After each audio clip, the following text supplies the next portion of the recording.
Hello everybody, welcome back for another video. Hope you're all doing well and that you're all having a great day. To start things off, Bitcoin and the rest of the cryptocurrency market have plummeted in the past 24 hours, resulting in the loss of around $23 billion worth of crypto. Over $20 billion of total crypto market cap have disappeared in the past 24 hours as most cryptocurrencies are retracing heavily. Bitcoin lost around $700 following a rejection at 12,000 US dollars. Ethereum dropped by 8% as of now following a 15% daily plunge at its peak. Polkadot became the number 5 cryptocurrency as Chainlink fell in price. Less than 36 hours ago, Bitcoin attempted overtaking maneuver, to surpass the coveted 12,000 US dollar mark. However, the bears didn't allow it to materialize, and Bitcoin faced a serious rejection as predicted by Crypto Potato's latest BTC analysis. Sure, why not? While the initial drop took the asset down to 11,800, the situation rapidly worsened and sent Bitcoin to its daily low of 11,160 US dollars. I think Bitcoin is currently at 311, somewhere around that number. This was the ONLY news about Bitcoin and the cryptocurrency market dropping.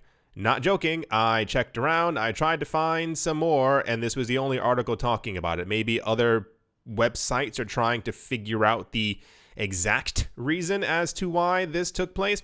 Not really sure. No one knows, at least at the moment.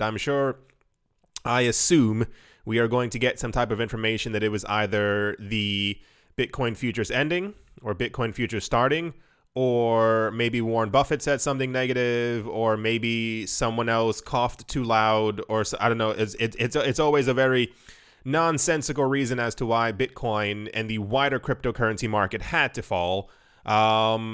I won't say I didn't assume it was going to happen, because we've tried hitting, or rather, we have hit 12,000 multiple times, but we keep getting rejected even after we go over 12,000 for a couple of hours. Anyway, so yeah, the entire cryptocurrency market has slunk back. Is slunk a word? Slid back. Slid back in price to the commentators who have been saying that they were hoping that the prices would dip back a tiny bit so that they could accumulate some more. This may be your moment. This may be your time. I don't know how long it's going to last. I don't know if we're going to go back further. Logically, we should not. But at this point, this year doesn't make sense. So why should the prices of cryptocurrencies?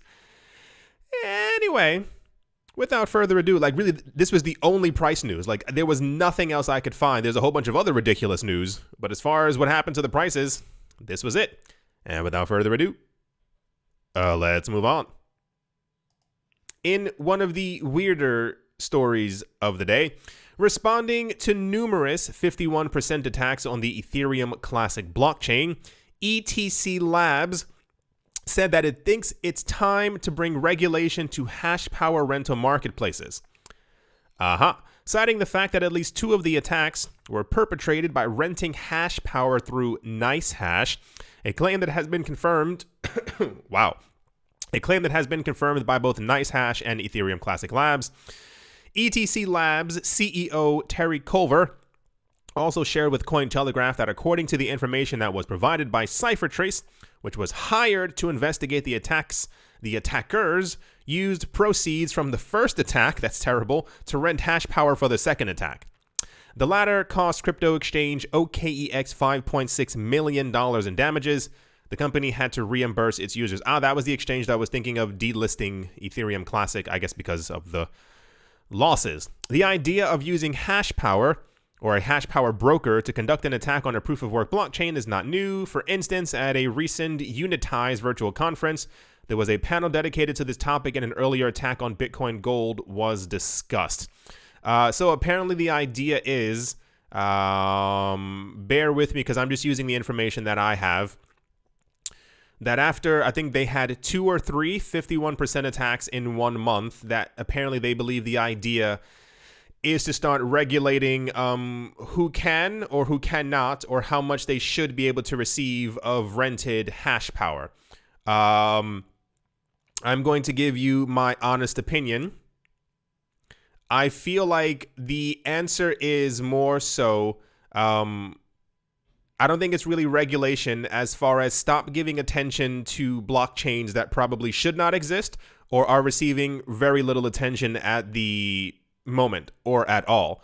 There's a very clear reason why it was able to be 51% attacked, because a lot of people probably aren't mining the coin. The network isn't as secure as Bitcoin or many other, or probably just two other proof of work networks. And the idea that you'd rather have people regulate how hash power can be dished out and or rented, it just seems a bit off to me. There's a reason why Bitcoin Gold was also 51% attacked. These coins, in my opinion, in my eyes, I know this will probably be a very unpopular thing to many people. These things should probably not even exist. These are Ethereum Classic, while being the classic blockchain, is not Ethereum. Ethereum has all of the attention, and probably if the people from ETC simply moved all of their attention and hard work to Ethereum, we'd have a much stronger Ethereum network, and we wouldn't have to worry about a 51% attack on Ethereum Classic. Same exact thing for Bitcoin Gold and Bitcoin Diamond and BSV and Bcash, which I think it was either this summer or last summer. I don't remember the time frame. People were also attacking those blockchains and slowing them down and throwing as many microtransactions as possible to slow down those blockchains. Imagine if those people simply weren't trying to have cash grab schemes and simply said, okay, let's just focus on Bitcoin themselves. Like, how great would it be if the entire BSV and Bcash team said, okay, let's make side chains for Bitcoin to make Bitcoin a lot faster and more secure, as opposed to trying to lift up these projects that no one really cares about. Like I said, it's not going to be very popular, but these coins aren't going to last. In the future, no one's really probably going to be using Ethereum Classic. And before you say, wait, they have tons of partnerships, wait, they have tons of so-and-so, they probably don't. I can name about, I remember about 2 partnerships that Ethereum Classic had. But once again, we're also seeing the cryptocurrency space flourish quite quickly. And we're also seeing the advent and creation of many other chains and other coins that can do the exact same thing that Ethereum Classic can, the exact same thing that Bitcoin Gold can. Bitcoin Gold can't do a gosh darn thing. And many other things like this, the same exact way that we saw Binance's smart chain launch yesterday. If you want to talk about a platform that is probably going to be better at doing ICOs, STOs, IEOs, and DeFi projects, it's probably going to be Binance Chain and Binance Smart Chain over Ethereum Classic. What's the point of giving so much energy to these chains that no one's really using? There's a reason why it had 351% attacks. It's because the chain is weak. Anyway, I don't think that regulation is the answer, especially not. Why would you think that regulating how much hash power that people can rent out because your chain was attacked? What about the other chains that weren't attacked, that are probably doing just fine? Anyway, like I said, very unpopular, but that's the way the news goes. Anyway, that's going to do for that one. And let's move on to my favorite story of the day, because this one, it just gets really, really good. With new DeFi food-themed tokens emerging every day, the industry is getting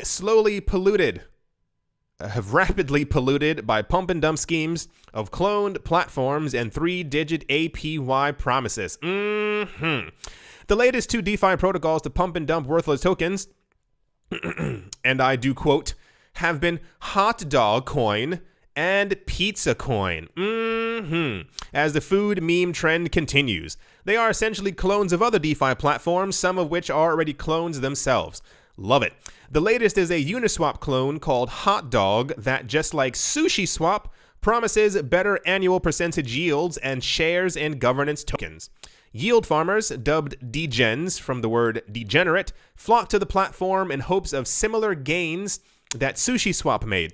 You know, the really sad issue with all of this is probably one of these coins is going to survive the entire DeFi apocalypse, whenever that does end up happening.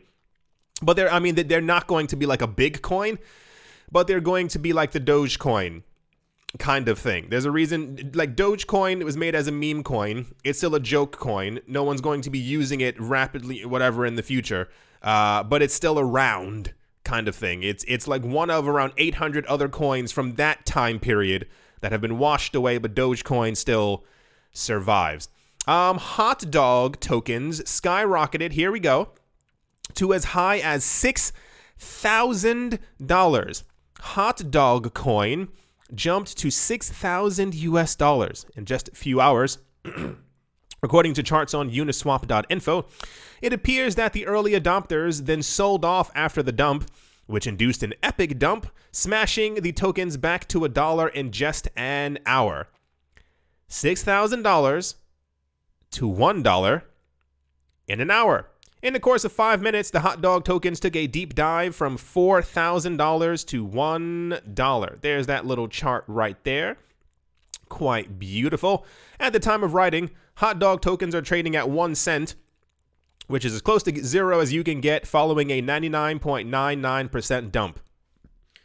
We didn't even have to talk about Pizza Coin because I assume the same exact thing happened with Pizza Coin. So these are going to continue. At this point, I just embrace the chaos, because if people are interesting enough to join platforms like this, then gosh darn it, just have fun with your life, because that is $4,000 to $1 in 5 minutes is exactly why all of these are scams. And also why the cryptocurrency space probably has a lot longer before we are seen as a more matured asset class. It's because of things like this. Like, imagine like another country being like, you guys want to create HOTDOG dollar, and they create a currency, it skyrockets in value because it's a brand new currency on the planet, and then it dumps to 1 cent, and they're like, so tomorrow we're going to do pizza. Your whole country would look like a complete joke. And I mean, not even the fact that you named your currency HOTDOG. That's probably also a big red flag. Anyway, these are going to continue happening. I look forward to more news stories like this. I'm just enjoying them at this point. I think I was fairly peeved in the very beginning, but if anyone is interesting enough to actually put their money into these things, well then, I mean, go for it. Anyway, is that all the DeFi news? Part of the DeFi news? I don't remember.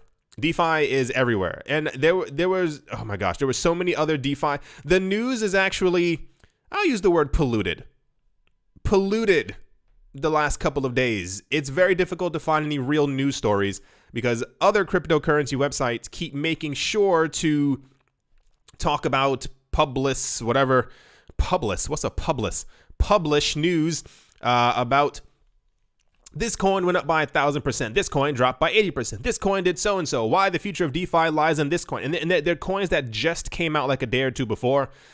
So I assume it's some type of like paid advertising. I don't really know exactly what's going on anymore, but it's just complete madness. Once again, imagine if all this effort, if all this energy, what was the other coin? What was the other coin yesterday? Was it Sushi Coin? I think it was Sushi Coin that had $500 million dumped into it over the course of, was it 18 hours? Imagine if all that energy, if all that attention simply went to Bitcoin, or even I'll give you an even better one, to the top 10 coins. Imagine if all the 5,000 other crappy coins got liquidated and pushed all that money into the top 10 coins. How much of a stronger market we would have. But scammers gonna scam, so that's just how it works. Anyway, that's the HOTDOG and Pizza Coin news for today. Bet you did not see that coming. And without further ado, let's move on. Next up, Atupri, that's A-T-U-P-R-I, Atupri, a Swiss health insurance provider, said Monday that its 200,000 customers will now be able to make payments using BTC and ETH. The 110-year-old firm claims that it is the first insurer in Switzerland to accept crypto. In a statement, Atupri said, that sounds weird, Atrupi said payments will be made through local regulated crypto firm Bitcoin Swiss, with which it has partnered. The Bern-based health company will not hold any BTC or Ether, only the converted cash it receives from Bitcoin Swiss. So I assume Bitcoin Swiss is going to be the middleman. So you pay Bitcoin Swiss and then the money gets sent to Atrupi. As digital pioneers in the health sector, we anticipate social trends and other insurance solutions with long-term prospects, said the head of marketing and sales. Sure. This was also like a little popular. This was not unpopular news. We keep getting tons of news. I don't know if you saw the other video that I did. I don't know how many videos ago it was. I make a lot of videos. Where I went over all the companies and stuff like that. I think that use Bitcoin or own Bitcoin or something Bitcoin and where Bitcoin's going. I think it was like what you can pay for with Bitcoin. I forgot the title of it. Anyway, the point is, we have a lot of like, this isn't, a smaller company, but they're not as big as, Microsoft and Google and Amazon and all these other things. But a lot of the major companies have started accepting cryptocurrencies and or usually just Bitcoin and Ether. But then you get to the discussion. There are also tons of smaller companies and insurance companies and retirement companies and all these other things who are also accepting Bitcoin and Ether now. I wonder what the actual total number of companies on the planet who are now accepting crypto. And it seems to be like a rapidly slow lurch, if that makes any sense. Like there's always news, which I usually just simply don't cover sometimes, about like new companies who are accepting Bitcoin and Ether for payments. But it happens like, we get like maybe 3 a day. And then at the end of the year, that equals over 1,000, like a good 1,000 new companies. And that's only the ones who are actually making the news. So I have a feeling in like 5 years, like every single place on the planet will be accepting crypto in some form or fashion. And then we won't even realize that we've taken over the planet when we are, like, slowly but surely. Anyway, did I say Shirley? Surely. Like a woman's name, Shirley? All right, let's move on. Shirley. Next up, crypto analytics firm Messari estimates that $500 million worth of Bitcoin has been tokenized on the Ethereum network for use in DeFi. The firm's latest reports point out, however, that its figure represents just 0.3% of Bitcoin's $216 billion market cap, meaning there is ample opportunity for projects that facilitate the migration of Bitcoin onto Ethereum to capture significant value. According to DeFi Pulse, protocols like Wrapped Bitcoin and RenVM are the 9th and 10th largest DeFi projects by locked funds, with $453 and $232 million respectively. Ren has seen an explosion in use over the past month, with value of funds locked gaining, nearly 470% from $40 million at the start of August. Wrapped Bitcoin also absorbed $274 million in capital last month, increasing the value of its locked funds by 157%. I think we also spoke about Wrapped Bitcoin a bit yesterday as well, but I think everyone's trying to do the exact numbers to figure out exactly how much Bitcoin is locked on these protocols. I feel like, just me, maybe it's just me, I feel like this is going to be the new wave of finding a way to increase Bitcoin in value. I think the idea that Bitcoin has grown from simply a worldwide currency to a store of value to digital gold and all these other things, I feel like the biggest proposition, is that the word? For Bitcoin rising in value in the future is going to be people locking it up, locking it away, collateralizing it in some sort of way, or simply locking it into other protocols, and then we use the value of wrapped BTC as opposed to using the actual Bitcoin, whether that has to do with them putting it on Ethereum or any other blockchain to allow us to, transact in Bitcoin's value, but on another platform. I feel like this is the way that things are going. I think part of my assumption had been that it would simply just be rich people who are buying up all this stuff, but I feel like they're also going to be locking it inside of protocols and mountains as well, to make Bitcoin incredibly scarcer than it already is. Just to, I don't know. I feel like it's moving that way. Maybe it's just me.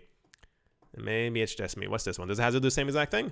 Oh no, kind of slightly similar-esque. Bitcoin's Lightning Network set a record high on Monday as total capacity held in the protocol's payment channels, sometimes referred to as total value locked, reached $12 million. Not a lot, but I'll get to that in 1 second.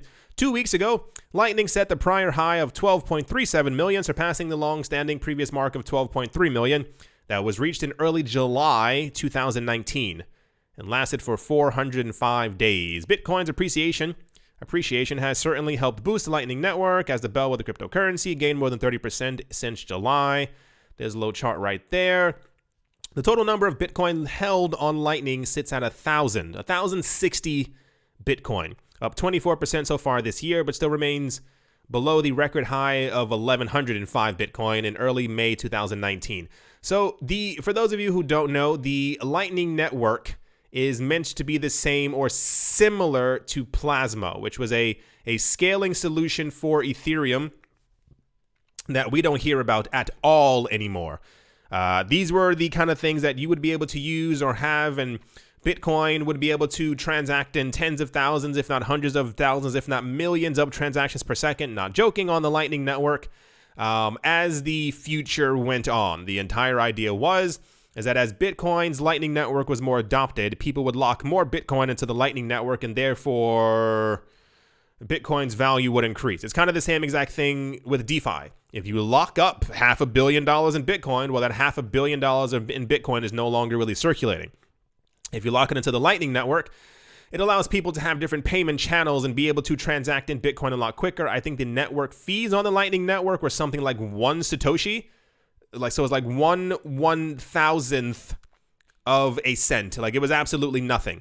And the idea was, around this time frame, you can see this huge pump up. The Lightning would be the solution for Bitcoin to have faster transactions. I even assumed around here that we'd start getting big names, and the stock exchanges would also then come out in support of this as well. And I think this is around the time when Bitcoin's price fell. I think we had reached $14,000 worth of Bitcoin, and I think that's when BSV came about. I forgot which coin caused Bitcoin to once again slump in value, but this is where we ended up. So, yeah, it was... I don't know if... No one talks about the Lightning Network. It's just kind of not a thing anymore. Like, it's still around, obviously, but it's never really touted as the solution for making Bitcoin faster. And I don't know if there currently is one, if people are going to start talking about one, if people are even working on one or thinking of one right now, because we simply don't hear about it. The idea is that you would lock up fragments of Bitcoin into the Lightning Network. So let's say you took 1/10 of a Bitcoin, which is 10 million Satoshis, and put it onto the Lightning Network. You would lock its value inside of the Lightning Network, and therefore on your payment channel, in simplified terms, you would allow people to be able to transact in 10 million Satoshis back and forth or whatever through that payment channel, as long as you had that value locked inside of it. And you would receive the 1 Satoshi as your payment as the payments are going back and forth. But I think they anticipated hundreds of thousands, if not millions of people to open up payment channels to allow these smaller transactions. And the idea was it would allow for micro transactions to happen. You know, the idea that you can't really pay for a cup of coffee with Bitcoin because the transaction fee is about $1 or something, whatever the number might actually be. You could do it on the Lightning Network. And as the Satoshi value compared to the US dollar would increase, you'd then be able to transact more things on the Lightning Network, and therefore it would kind of continue in this way. But never ended up happening. So, I mean, we'll see. There's no real other solution being touted right now as the thing that's going to make Bitcoin hyper fast. It's kind of like everyone's like, oh, well, 3 transactions per second. I mean, we simply can't go any higher than that. Anyway, yeah, that's the Lightning Network news. We haven't heard about the Lightning Network in... It's been months, like months and months. It's been a long, like even this year, maybe twice, maybe 3 times. Anyway, that's the Lightning Network news. I mean, wrapped Bitcoin is just smashing the Lightning Network right now compared to like locked up Bitcoin. But let's move on. Next up, users can now use their ERC20 Bolira. I don't know if it's Bilira or Bolira. It's BILIRA tokens to buy Bitcoin and USDT on Bittrex Global. The announcement states that there are currently 20 million Bolera tokens in supply. Tri-B tokens, Tri-B, are minted at the time of deposit, and an ID verification process takes place before the issuance. Users then redeem their tokens for fiat currency and transfer them onto the network using the Bolera platform. Speaking to Cointelegraph Turkey, the Bolera team explained that emerging countries like Turkey have a different perspective on cryptocurrencies due to their fragile economies and liquidity problems with the US dollar. Bolera predicts that each country will have its own national fiat currency-backed stablecoin, and emerging countries will be the first to adopt them due to the lack of more solid economic infrastructure. Oh yeah, didn't we? Yeah. Oh yeah, this is all true. We spoke about that before. Remember when I was like, remember when we had about 3 stablecoins, and I was like, okay, whatever, they're kind of a novelty, and then we had like we had over 193 by the end of one year. It must have been last year. And I was like, where the heck did all these stable coins come from? And I was like, wouldn't it be really weird if governments are working with all these companies to make these stable coins? And I was like, wouldn't it also be kind of weird if they start using these stable coins as their actual fiat currency? Who was the bank? Who was the bank who gave their support to one of the stable coins as well? I'm pretty sure that that's what's going to happen. Listen, I assume, okay, I'll give it to you this way. I assume that while many countries are talking about the creation of and or adoption of a central bank digital currency, these networks are not going to be interoperable in any kind of way. And I think they're simply going to start adopting their currency-backed stable coins as like, oh, well, somebody already created it. Let's just kind of take it for ourselves and use it and, claim that we did it. I feel like that's what's going to happen. I guess the news being is that there's now a Turkish stable coin, and that it can be used on Bittrex. Go for it. I feel like anything that's tied to the value of fiat, especially this year, needs to be reconsidered. Not saying that people shouldn't be using Bolera tokens, but it's just more like you've all seen what happened this year, right? And what's going to continue happening for the rest of this year and what's probably going to happen next year. So I feel like anything inflationary, especially because we had news last year that wasn't the Turkish lira also going through like months of like 20% inflation? This is when Venezuela was in the news all the time with their 1 million% hyperinflation. Not a fake number. They had 1 million% hyperinflation. So, yeah, I feel like fiat is definitely maybe not the best option, but oh yeah, there's another tab. Let's move on. Next up, another DeFi thing. A lot has changed during the last month, as popular decentralized finance ecosystem has swelled considerably in value. Since the first week of August, the total value locked in DeFi jumped by over 85% in 27 days. Amazing. From 4.2 billion to 7.88 billion on the 30th of August. The total value locked in DeFi is nearing $8 billion in value, as crypto funds have poured into the surrounding infrastructure. Statistics from the website DeFi Pulse show that the current TVL on Sunday, the 30th of August, is 7.8 billion. The DeFi lending platform Aave makes up 21% of that value. Aave just recently jumped to the number 1 position as far as dominance is concerned, when Bitcoin.com reported on the DeFi economy crossing $4 billion. Maker contributed 31% of the dominance on the 3rd of August. A lot of money keeps flowing into DeFi. I don't think that it's going to stop anytime soon. We're going to keep getting more P's and D's that are going to keep happening to the cryptocurrency market, and a lot of people who simply have no idea what they're doing, just trying to make a buck. But it's getting a bit obscene right now. And yeah, there was a lot of DeFi news. I cannot overstate that. It was a lot. It was an obscene amount. So just take it how you will. We're going to keep getting DeFi news until the bubble goes pop, but I don't think that bubble is going to be going pop anytime soon. I think it'll cool down as prices cool down, but the moment we start really pumping in Bitcoin's price, it's just going to happen all over again. So go along for the ride.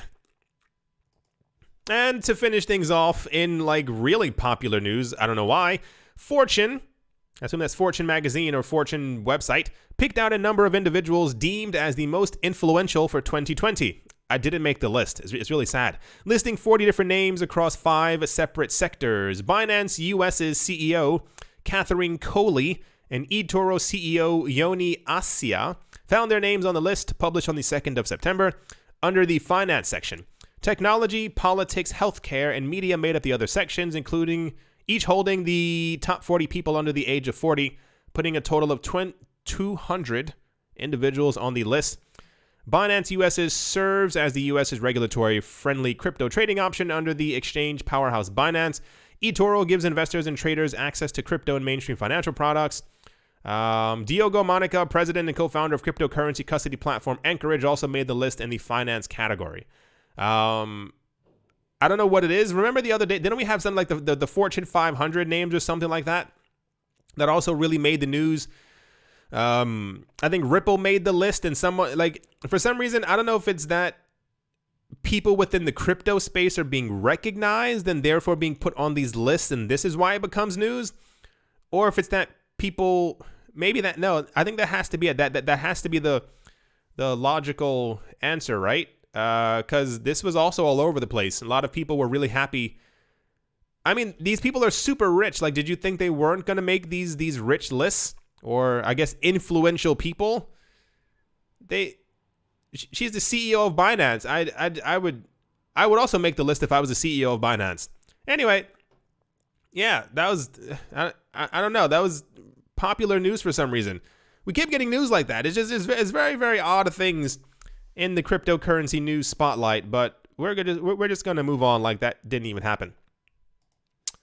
As always, a very special thank you to my Patreon supporters: Professor Wally from Gunbot University, Tolek Banan, Snacky Chan, Auspicious Agile and Blockchain, Decentralized Peter, Navarro Williams, David James, Attila the Han, Yasha Harari, Oscar Maldonado, Utopia 569, Moonman High XRP, Joshua Vineyard, Martin Stoyo, Nostromo, John Sarson the Animal, Rita A Bibliophobia, Todd, Mullis, Adam, Graysick, Mohamed Maroni, Master Ventures in Thailand, Jared Snyder, Wise Knight Owl, 242 to the World, Crypto Joe, Bankroll Network, Crypto Artist, Cold E3D, Damien, Setsuna, Nick Kanaya, Richie Richard III, Vlad the Impaler, Paxis, Nick Mangiela, Vodi, Anthony Charles, Jim Gardner, Jeremy Fox, Minting Coins, Miller, his chats every day, and Kyle Skips Leg Day.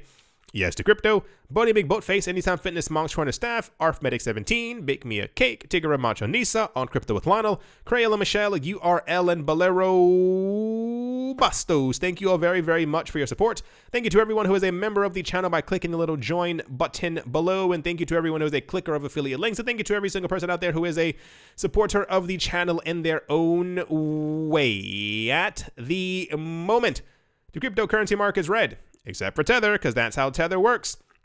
Bitcoin is currently at 11,356 US dollars. It's a loss, but I mean, it could be worse. If we're going to be completely honest, we could have a $9,000 Bitcoin. We could have a $7,000 Bitcoin. Bitcoin fell by, was it $600? It's not the worst thing in the entire world. It could be a lot more detrimental, but here we are. Ethereum fell by 7%, XRP fell by 7%, DOT is number 5, everything is down. Oh, wow, finally.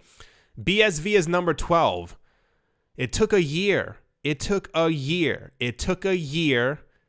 My gosh, good riddance. Please stay out of it. I would love, oh my gosh, if Lumens, Tezos, Tron, I said it, and EOS skyrocketed in price for the simple reason of just getting BSV out of the top 15. That would be the greatest birthday gift in the entire world. It's not my birthday, but that would be a great birthday gift. Oh my gosh. What else is there?